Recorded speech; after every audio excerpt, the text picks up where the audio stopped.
जय हिंद साथियों। RRB technician exam आपका 19 दिसंबर से आरंभ है। तो इस एग्जाम को साथियों क्रैक करने के लिए आज की इस वीडियो में मैं एक ऐसा एक्सपेक्टेड मॉडल पेपर लाया हूं, यानी कि जो सवाल आपके एग्जाम में पूछे जाएंगे हूबहू साथियों वही सवाल यहां पर आज की इस वीडियो में आप लोग देखेंगे। तो ये सभी के सभी प्रश्न इतने इंपॉर्टेंट है और इतने एक्सपेक्टेड है कि आपको आपकी शिफ्ट में साथियों देखने को मिलेंगे। तो तैयार हो जाइए अगर आपको पेपर पास करना है इस बार आसानी तरीके से, और मैं कहूंगा कम पढ़कर अगर आप पेपर को क्रैक करना चाहते हैं तो आज की इस वीडियो को शुरू से अंत तक देखिएगा, क्योंकि आज की इस वीडियो में मैंने साथियों सब कुछ कंप्लीट कर रखा है, चाहे वो साइंस हो, चाहे करंट अफेयर, चाहे रीजनिंग, चाहे मैथ, तो सब कुछ देखेंगे वीडियो में। अगर आपने एंट्री की है तो ये दृढ़ निश्चय और संकल्प ले लीजिए कि आज इस एग्जाम को साथियों आप क्रैक करेंगे। और ऐसे सवाल अगर आते हैं तो इन सवालों में से कितने क्वेश्चंस आपके बिल्कुल सही जाते हैं चेक करिए। कह रहे कि वॉट घंटा किसके बराबर होता है, तो यहां पर साथियों एक लिखा होना चाहिए, यानी कि जो एक वॉट घंटा होता है ना, ये 3600 जूल के बराबर होता है। किसके साथियों 3600 जूल के बराबर होता है। उसके बाद देखिए स्वस्थ मनुष्य का जो तापमान होता है, तापक्रम होता है, टेम्परेचर होता है, ये कितना होता है, ये आपसे यहां पर पूछा जा रहा है, मुझे बताइए। देखिए अगर फॉरेनहाइट में पूछा जाता तो आप लोग ध्यान रखें 98.6 डिग्री फॉरेनहाइट ये मनुष्य का नॉर्मल टेम्परेचर है। अगर केल्विन में पूछा जाता साथियों तो 310 केल्विन ये नॉर्मल टेम्परेचर है। लेकिन यहां पर सेंटीग्रेड में पूछा गया है तो मैं कह सकता हूं साथियों तकरीबन 36.9 डिग्री सेल्सियस जो है ये नॉर्मल टेम्परेचर कहलाया जाता है। लेकिन यहां पर 36.9 नहीं है, तो यहां पर 37 डिग्री सेल्सियस है। तो 37 डिग्री सेल्सियस आपका बिल्कुल करेक्ट आंसर है। अगला सवाल देखिए, कह रहे कि हाइड्रोजन बम का आविष्कार किसके द्वारा किया गया था बताइए। तो मैं कहूंगा इनका नाम है साथियों एडवर्ड टेलर, और एडवर्ड टेलर ने ही साथियों हाइड्रोजन बम का आविष्कार किया था। आपसे एक और सवाल पूछा जाता है कि ये किस पर आधारित है, जो हाइड्रोजन बम है साथियों ये किस पर आधारित है, तो ये साथियों नाभिकीय संलयन पर आधारित है। ये छोटी सी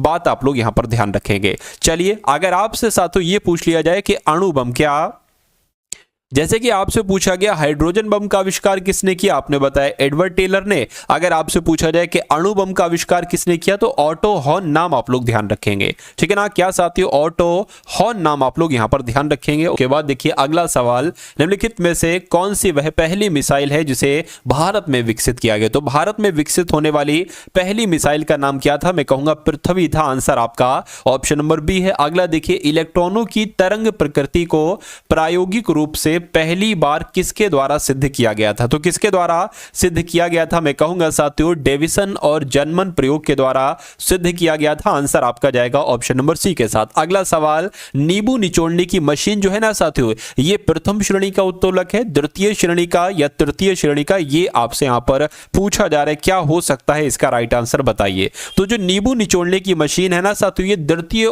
श्रेणी के उत्तोलक पर आधारित होती है। आंसर आपका बी हो जाएगा। अगला सवाल देखिए अल्फा किरणें हैं। अल्फा किरणों की जब हम बात करते हैं ना साथियों ये हीलियम के नाभिक हैं। क्या है साथियों अल्फा किरणें, ये हीलियम के नाभिक हैं, ये आपको यहां पर मालूम होना चाहिए। और इस नाभिक में प्रोटॉन और न्यूट्रॉन होते हैं, ये बात तो आपको मालूम ही होगी। उसके बाद देखिए हमारा शरीर पीएच सीमा के भीतर काम करता है, यानी कि हमारे शरीर का जो पीएच मान होता है वो कितना होता है, मैं कहूंगा 7 से लेकर 7.8 पीएच इसका मान होता है हमारे शरीर का, हमारी बॉडी का 7 से लेकर 7.8 तक। तो इस प्रकार जिनका आंसर ऑप्शन नंबर किसके साथ है, सी के साथ है, मैं कहूंगा बिल्कुल करेक्ट भाई, बहुत बढ़िया, वेरी गुड क्लास। अगला सवाल है कह रहे कि भारी पानी आमतौर पर निम्नलिखित में से किस उद्योग द्वारा उपयोग किया जाता है। तो साथियों यहां पर पेपर कारखाने, वाहन उत्पादक, चीनी के कारखाने या परमाणु ऊर्जा उत्पादन संयंत्र। देखिए यह सवाल तो आपके एग्जाम में आएगा कि भारी पानी आमतौर पर किस उद्योग द्वारा उपयोग किया जाता है। तो मैं कहूंगा साथियों परमाणु ऊर्जा संयंत्र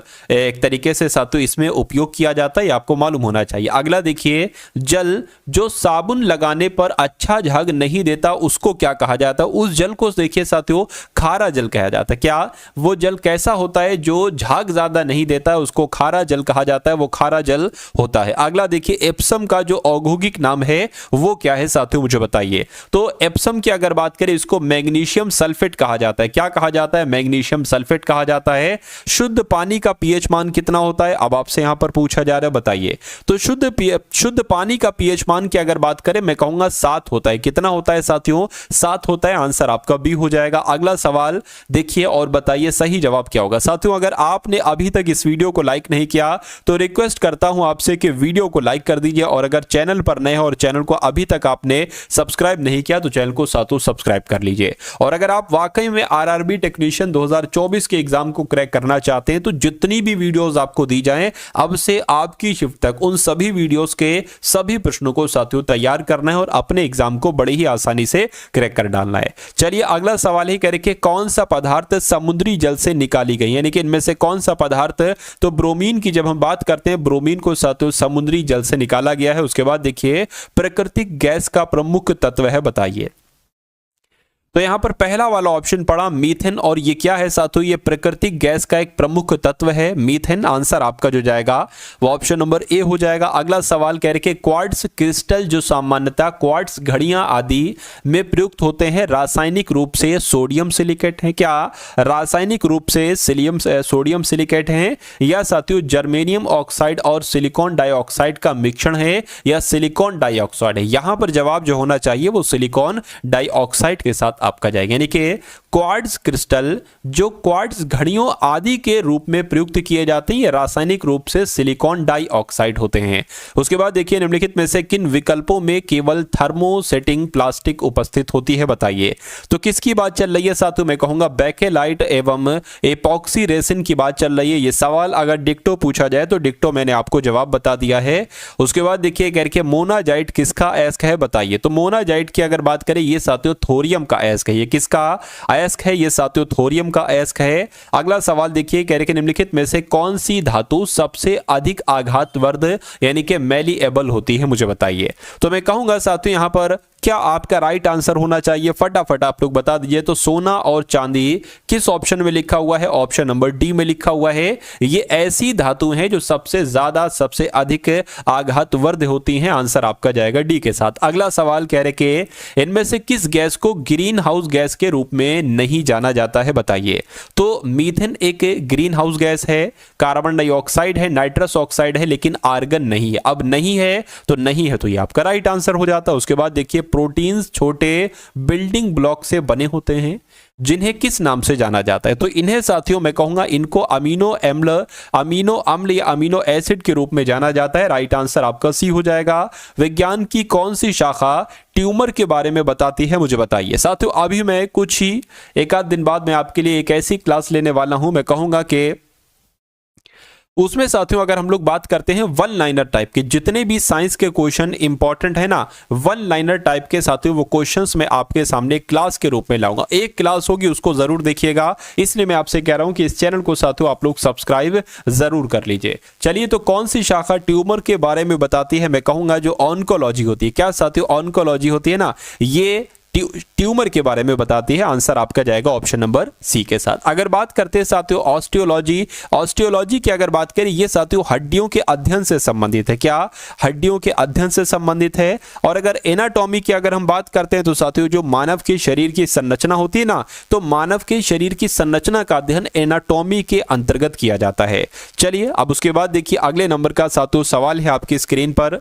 क्या कहा जा रहा है? कह रहे कि निम्नलिखित में से कौन सा शब्द रेशम के कीड़े के वाणिज्यिक पालन को संदर्भित करता है, मुझे बताइए। यानी कि सेरीकल्चर की जब हम बात करते हैं तो सेरीकल्चर में क्या होता है? रेशम के कीड़े के वाणिज्यिक पालन यानी कि रेशम कीट पालन होता है साथ। तो इसके अंतर्गत किसके अंतर्गत? सेरीकल्चर के अंतर्गत। ये भी आपको याद रखना है। अगला देखिए एक ही समय दोनों तरफ कौन सा प्राणी देख सकता है, यानी कि एक ही समय में इधर भी देख रहा है उधर भी देख रहा है। तो गिरगिट एक ऐसा एक तरीके से प्राणी है जो एक ही समय में दो तरफ देख सकता है। आंसर आपका जाएगा ऑप्शन नंबर ए के साथ। अगला देखिए निम्नलिखित में से कौन संसार में सबसे अधिक तीव्रता से काटता है? तो सबसे ज्यादा तीव्रता से काटता है अफ्रीकी बिच्छू नहीं, पनामा की दीपक। ये आपका बिल्कुल करेक्ट आंसर हो जाएगा, यानी कि पनामा की दीपक ये संसार में सबसे अधिक तीव्रता से काटती है। आंसर आपका भी है। अगला देखिए निम्नलिखित में से कौन सा एक कूटपाद है जिसे अमीबा अपने भोजन को निगलता है, बताइए। तो अगर ये सवाल आपके एग्जाम में आ जाए तो आप लोग ध्यान रखेंगे साथियों, स्यूडोपोडिया आपका राइट आंसर हो जाएगा। स्यूडोपोडिया आपका सही जवाब है। आलू प्रणवेलन विषाणु किसके द्वारा प्रेषित होता है, मुझे बताइए। तो किसके द्वारा साथियों? एफिड्स के द्वारा। देखिए सवाल अगर आपको ऐसा लग रहा हो कि ये सवाल इंपॉर्टेंट है तो बिल्कुल इंपॉर्टेंट है। क्या ये सवाल आपके एग्जाम में देखने को मिलेंगे? तो बिल्कुल देखने को मिलेंगे। मैं कहूंगा इन सभी सवालों को तैयार करिएगा। और अभी इसके बाद साथियों जो रीजनिंग के एकदम टॉप लेवल के मैं कॉन्सेप्ट आपको बताने वाला हूं, रीजनिंग के कॉन्सेप्ट को आप देखिएगा और मैथ के जो सवालों को मैं करवाऊं उनको देखिएगा। वहां से मैक्सिमम पोर्शन आपको देखने को मिलेगा आपके रियल एग्जाम में, ठीक है ना। तो रक्त समूह को सार्वत्रिक दाता कहा जाता है, यानी कि किस रक्त समूह, किस ब्लड ग्रुप की बात चल रही है साथियों? ब्लड ग्रुप ओ की बात चल रही है, यानी कि ओ रक्त समूह को सार्वत्रिक दाता कहा जाता है। आंसर आपका जाएगा डी के साथ। कौन से अंगों में से कौन सा अंग, मतलब इन अंगों में से कौन सा अंग पित्त रस का स्राव करता है?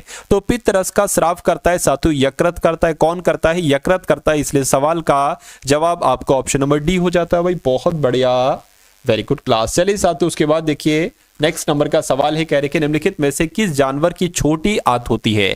तो इनमें से किस जानवर की छोटी आंत होती है? जो शेर होता है ना, शेर की साथियों छोटी आंत होती है। राइट आंसर आपका जाएगा, ठीक है। शेर की भी, चीता की भी, बाकी इनकी छोटी आंत होती है। चलिए, और सबसे लंबी आंत की अगर बात करें तो मनुष्य में साथियों सबसे लंबी आंत पाई जाती है। उसके बाद देखिए हमारे शरीर में हमारे कुल पोषक तत्व और खनिज अवशोषण का 90% हिस्सा कहाँ जाता है? तो ये छोटी आंत में ही जाता है। कहां पर? ये छोटी आंत में ही जाता है। रक्त का सामान्य पीएच मान कितना होता है बताइए? तो अगर रक्त की बात करें तो 7.4 ये रक्त का पीएच मान होता है। रक्तचाप किस पर निर्भर करता है? फटाफट बता दीजिए। चलिए देखिए, जो रिस्टोलिक एक तरीके से जो सिस्टोलिक बल होता है इस पर क्या करता है? हाँ, हृदय निर्गम पर भी करता है, या उसके अलावा परिधीय प्रतिरोध पर भी करता है, यानी कि इनमें से सभी पर करता है। रक्तचाप निर्भर करता है। राइट आंसर आपका डी हो जाएगा। उसके बाद देखिए कह रहे कि हीमोग्लोबिन लाल रक्त कोशिकाओं के अंदर का एक प्रोटीन है और ये निम्नलिखित में से किसका वहन करता है? तो साथियों किसका वहन करता है? मैं कहूंगा ये ऑक्सीजन का वहन करता है। आंसर आपका जो जाएगा वो ऑप्शन नंबर ए के साथ जाएगा। अगला देखिए, अस्पताल में निम्नलिखित में से किस विभाग में कैथ लैब होती है? सवाल आपसे पूछा जा चुका है साथियों, तो फटाफट बताइए कि इसका राइट आंसर क्या होगा। देखिए कैथ लैब की अगर बात करते हैं ना तो ये कार्डियोलॉजी डिपार्टमेंट में होती है, कार्डियोलॉजी विभाग में होती है कैथ लैब। आंसर सी हो जाएगा। उपवास के बाद रक्त शर्करा का स्तर कितना हो जाता है आपसे पूछा जा रहा है, तो कितना हो जाता है साथियों? और उस स्थिति को एक तरीके से प्री डायबिटीज माना जाता है, मुझे बताइए। तो मैं कहूंगा कि 100 से 125 आपका सही जवाब हो जाएगा। क्या उपवास के बाद रक्त शर्करा का स्तर 100 से 125 होने की स्थिति को क्या कहा जाता है? एक तरीके से प्री डायबिटीज कहा जाता है, प्री डायबिटीज माना जाता है। निम्नलिखित में से कौन सी तंत्रिका तंत्र की मूल संरचनात्मक और क्रियात्मक इकाई है? तो ये क्वेश्चन बहुत इंपॉर्टेंट है, स्टार लगाकर साथ तो इसको एक तरीके से नोट डाउन करिए। मैं कहूंगा न्यूरॉन यहां पर आपका सही जवाब हो जाएगा। तो तंत्रिका तंत्र की मूल संरचनात्मक और क्रियात्मक इकाई साथियों न्यूरॉन है। चलिए भाई, उसके बाद देखिए कह रहे कि आर्थोपेडिस्ट जिस प्रकार हड्डियों से संबंधित है उसी प्रकार किरोप्डिस्ट किससे संबंधित है, ये आपको यहां पर बताना है। तो अगर बात करते हैं साथियों ये पांव से संबंधित है। किससे संबंधित है? ये पांव से संबंधित है। देखिए कार्डियोलॉजिस्ट एक तरीके से ये हृदय के अध्ययन को कहा जाता है, ठीक है ना, हृदय के अध्ययन को कहा जाता है। तो उसी प्रकार अगर बात करते हैं जो पांव के अध्ययन को क्या कहा जाता है साथियों? किरोपोडिस्ट कहा जाता है। क्या किरोपोडिस्ट कहा जाता है? आपको मालूम होना चाहिए। अगला सवाल आपकी स्क्रीन पर कह रहे कि हथेली में पाई जाने वाली हड्डी का नाम क्या है बताइए। तो इस हड्डी का नाम साथियों मेटाकार्पल्स है। क्या है? मेटाकार्पल्स। इस सवाल का आपका बिल्कुल सही जवाब हो जाएगा। निम्नलिखित में से कौन सा हार्मोन पीयूष ग्रंथि से स्रावित नहीं होता है? तो किसकी बात चल रही है साथियों? मैं कहूंगा कि यहां पर अगर बात करते हैं साथियों आप देखिए इनमें से कौन सा हार्मोन पीयूष ग्रंथि से स्रावित नहीं होता है, ठीक है ना। तो ये तो होता है आपका ऑक्सीटोसिन भी होता है, वैसोप्रेसिन भी होता है, लेकिन कौन सा नहीं होता है? तो साथियों यहां पर ए ऑप्शन की कमी है। तो हो सकता हो ए वाला ऑप्शन जो है ना वो टाइप नहीं हो पाया हो, इसलिए आपका कुल मिला के वही जवाब हो जाएगा। तो यहां पर अगर बात करें अब आप लोग देखेंगे साथियों रीजनिंग के क्वेश्चन। कौन से क्वेश्चन? रीजनिंग के क्वेश्चन देखेंगे और इन क्वेश्चंस को देखिएगा। मैं कहूंगा यहां से बहुत सारे सवाल आपको आपके रियल एग्जाम में देखने को मिलेंगे। देखिए कह रहे कि माउंट एवरेस्ट का पर्वत से वही संबंध है जो नोबेल का किस है? तो जाहिर सी बात है नोबेल पुरस्कार, नोबेल का संबंध पुरस्कार से हो जाएगा। उसके बाद देखिए अगले नंबर का सवाल है करके उस विकल्प का चयन कीजिए जिसका चौथा संख्या से वही संबंध है जो पहली संख्या का दूसरी संख्या से और पांचवी संख्या से छठी संख्या से है। यानी कि जैसे साथियों यहां पर 60 और 28 का जो रिलेशन है वही रिलेशन होगा 70 और 33 का। मुझे ऐसा लगता है कि जैसे 70 से 33 बनाया गया है उसी प्रकार उसी लॉजिक के अनुसार 28 से 60 बनाया गया। तो साथियों ये हमें मालूम होना चाहिए कि यहां पर 60 से या मैं कहूंगा साथियों 28 से 60 कैसे बनाया गया, सबसे बड़ा सवाल है। देखिए अगर हम 28 की गुणा 2 से कर देते तो कितना आ जाएगा साथियों, मैं कहूंगा 56 आ जाएगा। और 56 में अगर हम साथियों कितना जोड़ देते हैं, 4 जोड़ देते हैं तो हमें यह नंबर मिल जाएगा। तो क्या देखने साथियों 70 और 33 में भी वही संबंध, अगर हम इसकी गुणा 2 से करते हैं तो यह 66 बन जाता है और 66 पे जब हम 4 को प्लस कर देते हैं बिल्कुल साथियों वही नंबर हमें मिल जाएगा। यानी कि कहने का मतलब यह है कि 2 से गुणा करेंगे तो कितना आ जाएगा साथियों, 82 आ जाएगा। और जब 4 मिला देंगे तो जाहिर सी बात है यहां पर 86 आ जाना चाहिए। अब आपको देखना है क्या 86 कहीं ऑप्शन में लिखा हुआ, तो बिल्कुल लिखा हुआ ऑप्शन नंबर डी वाले में लिखा हुआ है, तो जिनका आंसर ऑप्शन नंबर डी के साथ है बिल्कुल करेक्ट है। चलिए अब उसके बाद देखिए नेक्स्ट नंबर का सातों सवाल है आपकी स्क्रीन पर। इस सवाल को देखिए और फटाफट बताइए आपका राइट आंसर क्या हो सकता है। कहा जा रहा है देखिए अब ये एक दर्पण, इसको मैं थोड़ा बड़ा कर देता हूं, क्या इसको थोड़ा सा बड़ा कर देता हूं। क्या कहा जा रहा है, कहने कि एक दर्पण आपके सामने है, आपको बताने कि ये जो लेटर्स हैं, ये जो नंबर हैं, ये दर्पण में कैसे दिखेंगे। मैं आपको हर बार बताता हूं जो सबसे अंत वाला होता है ना वो सबसे पहले आ जाता है, यानी कि दर्पण में टी सबसे पहले दिखेगा, उसके बाद ओ दिखेगा, उसके बाद 9 ऐसे बना है ना तो दर्पण में 9 ऐसे दिखेगा। और पी की अगर बात करें पी आपका ऐसे दिखेगा, एस ऐसे दिखेगा। 4 की बात करें तो 4 कुछ ऐसा दिखेगा और टी जैसा वैसा दिखेगा, ओ ऐसा दिखेगा, एच ऐसा दिखेगा। अब आपको देखना है ऐसा कौन से ऑप्शन में है, तो एच आ गया पहले, यहां पर ये भी नहीं होगा। मैं कहूंगा साथियों ऑप्शन नंबर ए वाला आपका बिल्कुल करेक्ट आंसर हो जाएगा। उसके बाद देखिए नेक्स्ट नंबर का साथियों सवाल है आपकी स्क्रीन पर। इस सवाल को देखिए और फटाफट आप लोग यहां पर मुझे बता देंगे कि आपका राइट आंसर क्या होगा करके उस सही विकल्प का चयन करिए जो दिए गए शब्दों के उस क्रम को दर्शाता है जिस क्रम में ये अंग्रेजी शब्दकोश में मौजूद होते हैं। देखिए आपके आरआरबी टेक्नीशियन में एक इस टाइप का सवाल भी पूछा जाएगा, तो इस टाइप के सवाल को आप कैसे करोगे। देखिए कह रहे कि सबसे पहले कौन सा आएगा, देखिए एमओ यहां पर है और एमओ यहां पर भी है, एमओ यहां पर भी, एमओ यहां पर भी, एमओ यहां पर भी, लेकिन देखिए आर आर आर है और एस है, तो मैं कहूंगा पहले आर आता है, आर 18 पर आता है, एस 19 पर आता है, तो ये तो बाद में आएगा। इसमें से देखिए अब यहां पर टी है और ये पी है, ये टी है, ये आर है, तो मैं कहूंगा पी सबसे पहले आएगा, टी से भी, आर से भी और इससे टी से भी, तो मैं कहूंगा ये 3 वाला साथियों सबसे पहले आ जाएगा 3 नंबर। अब उसके बाद दूसरे नंबर की अगर बात करें तो कौन सा आएगा, देखिए यहां पर टी आई एफ है, ठीक है, और यहां पर क्या है साथ देखिए एम ओ, अच्छा यहां पर टी है और यहां पर आर है, तो मैं कहूंगा आर पहले आएगा, तो ये आ गया अब। और उसके बाद साथियों जाहिर सी बात है ये 4 वाला आ जाएगा। अब इसमें से देखिए कौन सा पहले आएगा, तो पहले साथियों ये 2 आएगा और उसके बाद 1 आएगा। तो ऐसा कहां पर लिखा हुआ है 354 21, तो 354 21 ऐसा ऑप्शन नंबर सी में लिखा हुआ है, सी में लिखा हुआ है, तो ये आपका बिल्कुल करेक्ट आंसर हो जाता है भाई। बहुत बढ़िया, वेरी गुड क्लास। साथियों क्लास को आप लोग लाइक कर दीजिए, क्या क्लास को जिन्होंने लाइक नहीं किया तो क्लास को आप लोग लाइक कर दीजिए। दीपक, गुरकिरण, शाहिद और विक्रांत नामक 4 व्यक्ति एक वर्गाकार मेज के चारों ओर इसके केंद्र की ओर मुख करके बैठे। एक वर्गाकार मेज का यहां पर जिक्र किया गया, तो एक वर्गाकार मेज बना लिया और इस तरह बैठे कि प्रत्येक व्यक्ति मेज की प्रत्येक भुजा के मध्य में, यानी कि लड़का यहां पर बैठा है, जो बैठे हैं ना लोग वो यहां पर बैठे हैं, ठीक है, भुजा के मध्य में, ठीक है। अब क्या कहा जा रहा है, सवाल यहां से शुरू होता है कि विक्रांत दीपक के दाईं ओर बैठा। अगर हम दीपक के दाईं ओर विक्रांत को बैठा लें, जो कि लिखा हुआ है, मान लीजिए दीपक यहां पर बैठता है, तो जाहिर सी बात है विक्रांत, अच्छा दीपक के दाईं ओर ना, तो दीपक का दाईं ओर तो इधर होगा, यानी कि विक्रांत की अगर बात करें विक्रांत इधर को बैठेगा, ठीक है। उसके बाद साथियों क्या कहा गया, उसके बाद कहा गया है कि शाहिद विक्रांत के सामने बैठा, यानी कि विक्रांत के सामने कौन बैठा है, शाहिद बैठा है, तो शाहिद यहां पर बैठ जाएगा। उसके बाद कह रहे कि गुरकिरण, देखिए अब जाहिर सी बात है 4 लोग थे, 3 लोगों को बैठाल दिया, यानी कि दीपक को बैठाल दिया, गुरकिरण को नहीं बैठाला, शाहिद को बैठाल दिया और विक्रांत को बैठाल दिया, तो यहां पर कौन आ जाएंगे, गुरकिरण आ जाएंगे, ठीक है ना, तो यहां पर गुरकिरण हो जाएंगे। अब देखिए सवाल में क्या पूछा गया है, कह रहे कि गुरकिरण के बाईं ओर कौन बैठा है, तो गुरकिरण के बाईं ओर साथियों कौन बैठा है, ठीक है। गुरकिरण की अगर बात करें तो गुरकिरण यहां पर बैठ जाएंगे।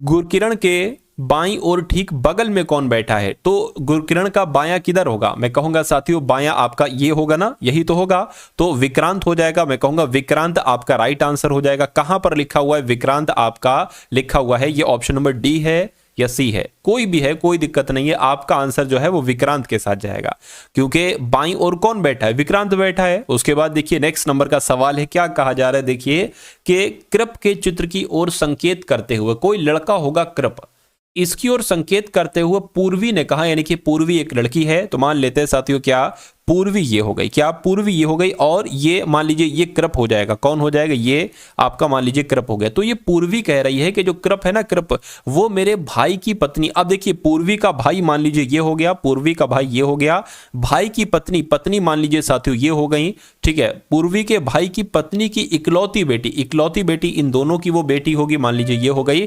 तो इस बेटी के दादा, इस बेटी के दादा कौन होंगे, इस बेटी के दादा इन दोनों के ही तो पिताजी होंगे, इस बेटी के दादा का बेटा है, यानी कि जो कृप है ना, कृप वो इनका बेटा है, तो मैं कहूंगा इन्हीं की तो बात चल रही है, इन्हीं का नाम कृप है, कृप इन्हीं का नाम है। तो आपसे पूछा गया है कि पूर्वी का कृप से क्या संबंध है, यानी कि कृप क्या कहेगा पूर्वी को, तो ये कृप है, कृप क्या कहेगा पूर्वी को, बहन कहेगा, बहन कहेगा, तो कहां पर लिखा हुआ है, ऑप्शन नंबर ए में लिखा हुआ है। किसी निश्चित भाषा में CAR को XZI लिखा जाता है, उसी प्रकार TOP को GLK लिखा जाता है, तो आपको बताना है FATHER को क्या लिखा जाएगा, मुझे बताइए। देखिए इसकी अगर बात करें C से X हुआ है, A से Z हुआ है, तो यहां पर आपको मालूम लग रहा होगा ये तो विपरीत आया है, A का Z, और R का विपरीत क्या होता है, I होता है। देखिए आपको इतना मालूम होना चाहिए कि A का विपरीत Z होता है, B का विपरीत Y होता है, C का विपरीत X होता है, और D का विपरीत क्या होता है सातु W होता है। उसी प्रकार अगर बात करते हैं सातु यहां पर शर्ट गेज, क्या शर्ट गेज ये क्या है तो बता देता हूं। देखिए S का विपरीत Z, H सॉरी, और H का विपरीत S, ठीक है, I का विपरीत R, R का विपरीत I, और T का विपरीत G, और G का विपरीत T, और A का विपरीत Z। इतनी बात क्लियर। अब देखिए TOPK का विपरीत क्या हो जाएगा, GLK हो जाएगा, ठीक है, और उसी प्रकार साथियों PK, जैसे PK होता है ना, तो P का विपरीत क्या हो जाएगा, K हो जाएगा, और M का विपरीत क्या हो जाएगा, N हो जाएगा। अब देखिए FA यानी कि यहां पर Z आ जाएगा, Z का विपरीत A का विपरीत Z होता है, ठीक है। उसी प्रकार मैंने आपको बताया T का विपरीत क्या होता है, T का विपरीत G है, तो साथ यहाँ पर G आ जाएगा। H का विपरीत मैंने आपको बताया S होता है, तो यहाँ पर S आ जाएगा। और एक और चीज ध्यान रखिए LOVE, यानी कि L का विपरीत O, O का विपरीत L, V का विपरीत E, E का विपरीत V।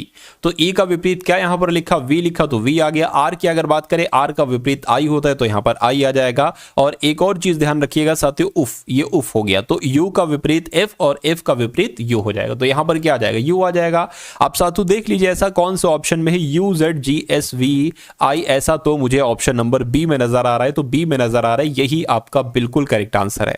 उसके बाद देखिए नेक्स्ट नंबर का सवाल है, कहा जा रहा है कि सभी नर्स डॉक्टर हैं, तो जो कहा जा रहा है वो कर लीजिए। सभी नर्स, ये नर्स हो गई, कहने के सभी नर्स क्या हैं, सभी नर्स डॉक्टर हैं, तो ये सभी नर्स डॉक्टर हो गई। और कहने के सभी डॉक्टर डिजाइनर हैं, सभी डॉक्टर्स क्या हो गई साथियों, डिजाइनर हो गई, चलिए डिजाइनर हो गई। उसके बाद कहने के कुछ नर्स आर्किटेक्ट हैं, यानी कि इतनी नर्स मान लीजिए क्या हो गई, आर्किटेक्ट हो गई, तो ये भी आपने बना लिया। अब निष्कर्ष को पढ़िए और बताइए कि कौन सा निष्कर्ष यहां पर सही है, कौन सा गलत है। कह रहे कि कुछ डिजाइनर आर्किटेक्ट हैं, बिल्कुल कुछ डिजाइनर, इतनी डिजाइनर आर्किटेक्ट हो जाएंगे, सही हो जाएगा। कोई डॉक्टर आर्किटेक्ट नहीं है। देखिए पहली बात तो जब कथन सारे पॉजिटिव में है तो निष्कर्ष नेगेटिव में नहीं हो सकता, अगर होता है तो उसको हम गलत मानते हैं, तो इसलिए गलत हो जाएगा, यानी कि केवल निष्कर्ष एक सही है, ऐसा ऑप्शन नंबर बी में लिखा हुआ है, और यही आपका बिल्कुल सही जवाब हो जाएगा। उसके बाद देखिए अब यहां पर अगर बात करें साथियों, मैथ के क्वेश्चंस आ चुके हैं। देखिए सबसे पहले आपने देखे विज्ञान के बहुत इंपॉर्टेंट क्वेश्चन, ठीक, उसके बाद साथियों आपने देखे रीजनिंग के क्वेश्चंस, और अब आप लोग देखोगे मैथ के क्वेश्चंस, और इसके बाद हम लोग देखेंगे करंट अफेयर के क्वेश्चन, यानी कि जो आपके एग्जाम में आता है वो सब कुछ साथियों आज की इस वीडियो में कवर अप करेंगे, यानी कि उसके जो भी इंपॉर्टेंट क्वेश्चंस बनते हैं, जो आने की संभावना है, उन सभी सवालों को देखेंगे। और मैं फिर से आपसे कहूंगा कि अगर वीडियो को लाइक नहीं किया तो वीडियो को एक बार लाइक कर दीजिए, और चैनल पर अगर आप लोग नए हैं चैनल को साथियों सब्सक्राइब करके बेल आइकन पर क्लिक कर लीजिए। अब देखिए साथियों इस सवाल की अगर हम बात करें एक निश्चित धनराशि, धनराशि मतलब पैसा है कोई, वो पैसा साधारण ब्याज पर 2 वर्षों में 8640 रुपए और 3 वर्षों में 9720 रुपए हो जाता है, ठीक है। तो कहने के धनराशि और ठीक है, वार्षिक अच्छा मतलब धनराशि बताना है और ब्याज दर बताना है, दो चीजें यहां पर बताने। देखिए पहली बात तो अगर बात करें 2 वर्ष में, ठीक है, अच्छा क्या लिखा हुआ है, 2 वर्ष में इतनी और 3 वर्ष में इतनी हो जाती हैं। चलिए, तो अगर मैं 9720 में से 8640 को घटाऊं तो मुझे 1 वर्ष का साधारण ब्याज ज्ञात हो जाएगा। क्या? 1 वर्ष का मुझे साधारण ब्याज ज्ञात हो जाएगा। मुझे साधारण ब्याज साथियों ज्ञात हो जाएगा। कैसे ज्ञात हो जाएगा? अगर इनको हम घटा देते हैं तो इसको घटा दीजिए, 8640 में से 9720, देखिए 0 में से 0 जाएगा, 0 बचेगा। 12 हो गया, 12 में से 4 जाएगा, 8 बचेगा, ये 8 हो गया, और ये आपका कितना हो जाएगा? 96 हो जाएगा। तो मैं कहूँ यहाँ पर 10 बचेगा, यानी कि 1 वर्ष का साधारण ब्याज कितना निकला? 1080 निकला। ठीक है ना? चलिए कोई दिक्कत नहीं है। अब अगर बात करें साथियों, अब यहां पर अगर 8640, ठीक है 8640, और अगर बात करें ये 9720 है, ये 3 वर्ष का है, और ये साथियों 2 वर्ष का। इतनी बात क्लियर है। अब यहां पर साथियों हम क्या कर सकते हैं, ये थोड़ा सा आप ध्यान से देखिए और यहां पर थोड़ा सा मुझे आंसर आप लोग बताने की कोशिश करिए। अच्छा, मिश्रधन की अगर बात करें कि मिश्रधन साथियों कितना हो सकता है, मिश्रधन की अगर बात करें तो मिश्रधन अगर बात करें साथियों, ये आपका क्या हो जाएगा? 8640 ये आपका मिश्रधन हो जाए, क्योंकि साधारण ब्याज पर इतना हो जाता है। ठीक है, तो अगर हम यहां पर बात करें मूलधन अगर हमें निकालना है तो साथियों ये क्या हो गया आपका मूलधन। मूलधन कैसे निकाला जाएगा? मूलधन निकाला जाएगा साथियों मिश्रधन में से। क्या? मिश्रधन में से साथियों साधारण ब्याज को घटा दो, आपका क्या निकल आएगा? मूलधन निकल आएगा। और सबसे पहले यहां पर यही पूछा जा रहा है कि मूलधन क्या है, तो मूलधन कह लो या धनराशि कह लो, बात एक ही है। तो मिश्रधन की अगर बात करें कितना है साथियों? 8640 है, 8640 यहां पर हो जाएगा, 8640 मिश्रधन हो जाएगा। और साधारण ब्याज की अगर बात करें साथियों कितना निकला है? अब देखिए ये 2 वर्ष का मिश्रधन है ना, ये मैंने 1 वर्ष का निकाला है साधारण ब्याज, तो यहां पर 2 वर्ष का निकालेंगे साधारण ब्याज। जब 1 साल का साधारण ब्याज 1080 है तो मेरे हिसाब से 2160 हो जाएगा 2 साल का साधारण ब्याज। तो मूलधन निकाल लीजिए बहुत आराम से साथियों, मूलधन निकल आएगा आपका। देखिए 8640 में से, ठीक है, या अगर हम बात करें साथियों 8640 में से 2160 को घटा लीजिए तो 0 बचा, और 14 में से 6 गया 8 बचा। ठीक है, ये 5 हो जाएगा, यहां पर 4 आ जाएगा, और यहां पर साथियों 6 आ जाएगा, यानी कि 6480 ये आपका क्या निकल आया? ये आपका मूलधन निकल आया। और यही तो आपसे पूछा जा रहा था कि मूलधन कितना है, धनराशि कितनी है। तो 6480 एक तो यहां लिखा है, 6480 यहां नहीं लिखा है, यहां नहीं लिखा है, 6480 यहां नहीं लिखा है। तो अब हमें क्या निकालना है साथियों? देखिए अब या तो ये आंसर होगा या ये आंसर होगा। अब हम इसको हटा देते हैं। अब आपको क्या निकालना है? अब आपको साथियों निकालना है कि वार्षिक ब्याज दर कितनी होगी, वार्षिक ब्याज दर कितनी होगी, ये आपको अब यहां पर निकालना है। देखिए ब्याज दर क्या होता है, ब्याज दर का सूत्र मैं आपको बता देता हूं। ब्याज दर कैसे निकाली जाती है? तो साथियों ब्याज दर में क्या हो जाएगा? पहले तो आपको ब्याज पता होना चाहिए कि ब्याज कितना है, गुणा 100 यहां पर हो जाएगा, और नीचे आपका मूलधन हो जाएगा, और गुणा आपका समय हो जाएगा। तो ब्याज की अगर बात करें साथियों 2160 था ना, ठीक है, तो 2160 आपका आ जाएगा, और गुणा साथियों 100 आ जाएगा। और मूलधन की अगर बात करें, मूलधन कितना है? 6480 है, तो 6480 आ गया। और समय कितना? 2 वर्ष की बात कर रहा हूं मैं, 2 वर्ष का। ठीक है, तो 2 वर्ष आपका ये यहां पर हो जाएगा। इतनी बात साथियों क्लियर है? बिल्कुल क्लियर है। चलिए अब उसके बाद अगर यहां पर हम लोग बात करें, इसको कैलकुलेट कर लीजिए। इस 0 से आपका ये 0 कैंसिल हो गया, और अगर बात करें इसको कट करें तो ये साथियों 50 यहां पर आ जाएगा। और इसको 2 से कट करें तो 2 तियां 2 दूना 2 चौक, इसको कट करें 2 एकम और 2 अट्ठे 16, ये आ गया। और इसको अगर साथियों यहां पर कट करें, देखिए मुझे ऐसा लग रहा है कि 108 तियां 324 होते हैं, तो 3 यहां पर आ जाएगा। यानी कि ब्याज दर आपकी कितनी निकली? 50/3% निकली। तो 50/3% को आप कैसे लिखोगे? 3 नीचे लिखा है, लिख लिया। 50 को कट करिए 3 से, यानी कि 3 एकम 3, ये 20 हो जाएगा। फिर 3 छंग 18, 3 छंग 18 बचा 2, यानी कि 16 सही 2/3% कहां पर ऐसा लिखा हुआ है, वही आपकी ब्याज दर होगी। बताइए भाई ऐसा कहां पर लिखा हुआ है? ऐसा तो भाई कहीं पर नहीं लिखा हुआ, ऐसा तो कहीं पर भी नहीं लिखा हुआ है। लेकिन अगर बात करें 16% लिखा है, तो ये 2/3 यहां पर आना चाहिए था। ठीक है, तो मैं कहूंगा आंसर आपका जो जाएगा वो ऑप्शन नंबर डी के साथ जाएगा। देखिए इस सवाल में भले ही थोड़ी सी देरी लगी हो, लेकिन ये सवाल बहुत टॉप लेवल का था। मैं कहूंगा ये कॉन्सेप्ट आपका जरूर आएगा, ये वाला। देखिए अब उसके बाद यहां पर अगर बात करते हैं साथियों अगले नंबर के सवाल की, कह रहे कि ए और बी की आय का अनुपात 4:5 है। यानी कि अगर ए की आय 4x है तो बी की आय कितनी होगी साथियों 5x होगी करके उनके व्यय का अनुपात 2:3 है करके यदि ए और बी क्रमशः 7200 रुपए और 6000 रुपए की बचत करते हैं, यानी कि ए बचत कर रहा है 7200 रुपए की और बी बचत कर रहा है 6000 रुपए की, तो ए की आय कितनी होगी ये बात आपसे पूछी जा रही। देखिए आपको भी पता है साथियों क्या कि जब हम आय जो हमारी आय होती है उसमें से अगर हम मान लीजिए बचत को घटा देते हैं, क्या बचत को घटा देते हैं तो हमें क्या मिल जाता है साथियों, व्यय मिल जाता है, हमने कितना खर्च किया वो मिल जाता है। तो यहीं पर भी साथियों मान लीजिए आय क्या है आपकी, आय आपकी 4x है, इसमें से आप बचत को घटा दीजिए, ए की बचत 7200 है, 7200 को आपने साथियों घटा दिया, ठीक है ना, तो आपको क्या अनुपात मिलेगा। अब फिर से यहां पर देखिए हम लिख लेते हैं, कोई दिक्कत नहीं। अब बी के बारे में बात करते हैं, बी की बचत कितनी है 5x है, इसमें से साथियों इसकी बचत को बी की आय 5x है, इसकी बचत को जब हम घटाते हैं साथियों तो यहां पर कहा गया है, ध्यान रखिए, अब यहां पर व्यय ही तो आएगा, व्यय व्यय का अनुपात क्या दे रखा है साथियों 2:3 दे रखा है, तो 2:3 हो गया ये।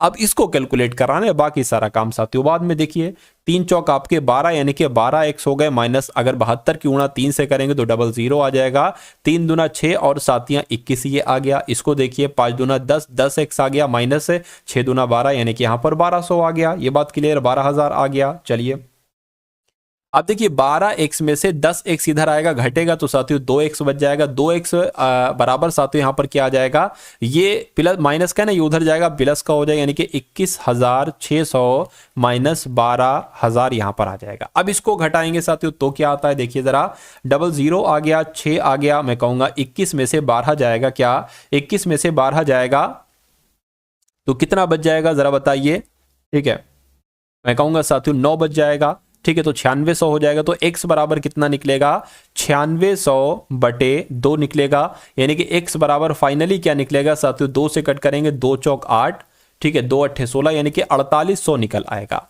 तो a की आय आपसे पूछी जा रही, a की आय तो 4x थी, x बराबर 4800 है, तो आप क्या करा दीजिए 4800 गुणा 4 करा दीजिए, काम आपका हो जाएगा। यहीं पर आंसर आपको मिल जाएगा, 00 आ गया, 4 8 32 हो गया, 4 चौक 16 17 18 19 यानी कि 19200 ये क्या निकलेगी, ये आपकी ए की आय निकलेगी, और यही आपका बिल्कुल करेक्ट आंसर हो जाता है भाई, बहुत बढ़िया, वेरी गुड क्लास। चलिए साथियों उसके बाद देखिए साथियों अभी करंट अफेयर के सवाल आप लोग देख कर जाइएगा, क्योंकि करंट अफेयर के सवाल बहुत ही इंपॉर्टेंट वाले आज की इस वीडियो में लिए। देखिए अगला सवाल कह रहे कि सीमा आयु में रीमा से 8 वर्ष छोटी है, यदि 4 वर्ष पहले उनकी आयु का अनुपात 1:2 था, तो अब से 6 वर्ष बाद सीमा की आयु कितनी होगी ये आपको बताने। देखिए अगर रीमा की आयु क्या, देखिए सीमा आयु में रीमा से 8 वर्ष छोटी है, तो अगर रीमा की आयु मान लीजिए कितनी है, रीमा की आयु अगर 8 वर्ष है, क्या रीमा की आयु अगर 8 वर्ष है तो जाहिर सी बात है सीमा जो है ना, सीमा उससे इसको x मानेंगे ना तभी तो काम हो पाएगा भाई। अगर रीमा की आयु x है और कहा जा रहा है कि जो सीमा है ना, सीमा रीमा से 8 वर्ष छोटी है, तो तभी तो साथियों इसकी आयु में से 8 घटाएंगे तभी तो सीमा की आयु निकलेगी। इतनी बात क्लियर है, यानी कि रीमा की आयु x है तो सीमा की आयु उससे 8 वर्ष छोटी है तो 8 घटा दिया, ये रीमा की आयु पता चल गई और सीमा की आयु पता चल गई। उसके बाद कहने कि यदि 4 वर्ष पहले उनकी आयु का अनुपात इतना था, देखिए 4 वर्ष पहले का मतलब साथियों क्या है, मान लीजिए x माइनस 8 ये आपका सीमा की आयु हो गई और x ये आपकी रीमा की आयु हो गई। 4 वर्ष पहले की बात चल रही, तो 4 और घटाओ इसमें से और इसमें से, तो 4 वर्ष पहले उनकी आयु का अनुपात इतना था, यानी कि ये 1/2 आ जाएगा, ठीक। तो 6 वर्ष के बाद सीमा की आयु क्या, पहले सीमा की आयु निकाली उसमें 6 जोड़ दीजिएगा। इसको साथियों पहले कैलकुलेट करिए, देखिए यहां पर x माइनस क्या आ गया 12 आ गया, x माइनस 4 बराबर 1/2 आ गया। बात करें साथियों ये क्या हो जाएगा 2x हो जाएगा, माइनस 24 हो जाएगा बराबर x माइनस 4 हो जाएगा। तो यहां पर x 2x है, x उधर इधर आएगा तो साथियों 2x माइनस x होगा, यानी कि x बराबर क्या हो जाएगा, ये तो माइनस का उधर जाएगा प्लस का हो जाएगा और ये माइनस का हो जाएगा। मैं कहूंगा x बराबर आपका यहां पर 20 आ जाएगा। तो सीमा की आयु कितनी है, सीमा की आयु देखिए x बराबर कितनी निकली है 20 निकली है, तो 20 माइनस 8 ये क्या हो जाएगी, ये सीमा की आयु निकल आएगी। सीमा की आयु कितनी निकल आएगी 12 वर्ष निकल आएगी। लेकिन यानी कि 6 वर्ष के बाद कितनी आयु होगी, तो 6 वर्ष के बाद इतनी आयु हो जाएगी, 12 + 6 18 वर्ष हो जाएगी। तो मैं कहूंगा कि 6 वर्ष के बाद सीमा की आयु कितनी होगी 18 वर्ष होगी। 18 वर्ष कहां पर लिखा हुआ है, ऑप्शन नंबर बी में लिखा हुआ है। उसके बाद देखिए अगला सवाल आपकी स्क्रीन पर कह रहे हैं कि 6 + 3 ऑफ 7 - 5 और ब्रैकेट बंद है, फिर यहाँ पर साथियों ये भाग है, क्या है ये जो है ना ये भाग है, भाग 2 ऑफ 11। इसको सॉल्व करना है। देखिए ऑफ लगा है तो सबसे पहले इसको सॉल्व कर लीजिए। 11 × 2 यानी कि 11 दूना 22, ठीक है, ये आपका भाग आ गया। अब ब्रैकेट की बात करें तो ये सबसे पहले सॉल्व हो जाएगी, इसकी जगह 21 आ जाएगा। 6 + 21 कितना हो जाएगा, 26, 27 हो जाएगा। 27 - 5 है, तो 27 में से जब 5 जाएगा तो 22 बचेगा, और ये भाग कितना है 22 है, तो मैं कहूंगा 22 × 22, 22 × 22, 1 बच रहा है यहाँ पर, और 1 आपका किस ऑप्शन में है, तो मैं कहूंगा ऑप्शन नंबर बी वाले में। तो जिनका आंसर यहाँ पर ऑप्शन नंबर बी है बिल्कुल करेक्ट है। अगला सवाल आप लोग देखिए साथियों और फटाफट मुझे बता दीजिए कि इस सवाल का जवाब आपका क्या हो सकता है। यानी कि एक संख्या में 25% की कमी की जाती है और फिर 25% की वृद्धि की जाती है, उसमें हुई शुद्ध प्रतिशत वृद्धि या कमी कितनी होगी, ये आपको यहां पर बताना है। चलिए भाई,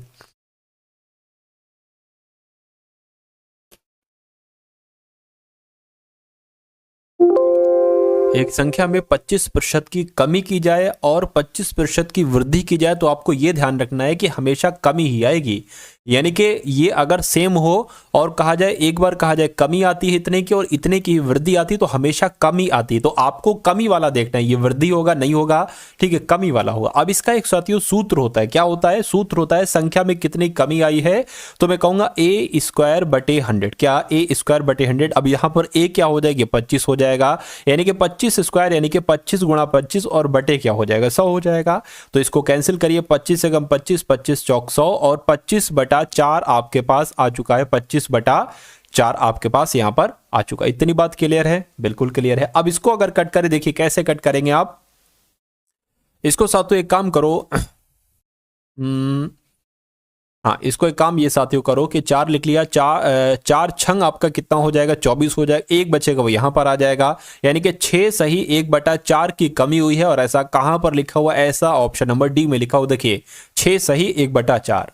चलिए, तो उसके बाद देखिए नेक्स्ट नंबर का सवाल है साथियों आपकी स्क्रीन पर। इस सवाल को देखिए और फटाफट बता दीजिए आपका राइट आंसर क्या होगा।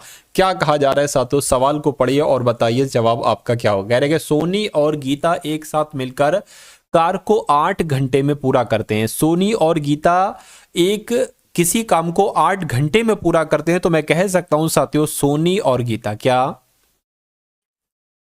सोनी और गीता, मैं कह सकता हूं सोनी और गीता का एक दिन का काम क्या होगा, क्या एक दिन का काम इनका कितना हो जाएगा, 1/8 भाग हो जाएगा, 1/8 ये इनका, ठीक, क्योंकि पूरे काम को 8 घंटे में अगर करते हैं तो साथियों इसका एक दिन का कितना काम कर पाएंगे, 1/8 भाग काम कर पाएंगे, ठीक है ना। चलिए, या मैं इसको ऐसे भी कह सकता हूं सोनी और गीता एक साथ मिलकर कार को 8 घंटे में करते हैं, तो ठीक है ना, 1 घंटे में कितना काम कर पाएंगे, 1/8 भाग काम कर पाएंगे, ये भी कह सकते हैं, ठीक है।